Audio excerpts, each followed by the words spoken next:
Pendant longtemps, la question d'Israël était plutôt consensuelle dans la politique intérieure américaine. Mais désormais, républicains et démocrates sont profondément divisés. Les uns accordent un soutien inconditionnel, les autres sont de plus en plus critiques. Chez les démocrates, beaucoup expriment désormais ouvertement une opposition, notamment chez les jeunes et une grande partie des minorités. Sous Joe Biden, la question israélienne a même créé une véritable guerre civile interne.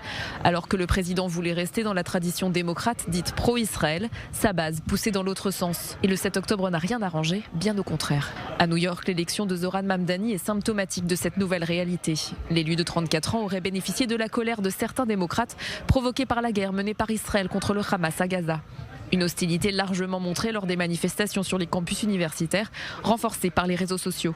Israël est même devenu un symbole de la lutte politique aux États-Unis, au même titre que l'avortement, le wokisme ou les armes. De l'autre côté du spectre politique, chez les républicains, c'est exactement l'inverse. À peine revenu au pouvoir, Donald Trump promet de revenir à la ligne adoptée lors de son premier mandat, au cours duquel il a marqué un soutien massif à Israël. Il n'hésite pas à attaquer ce qu'il appelle l'extrême gauche anti-Israël.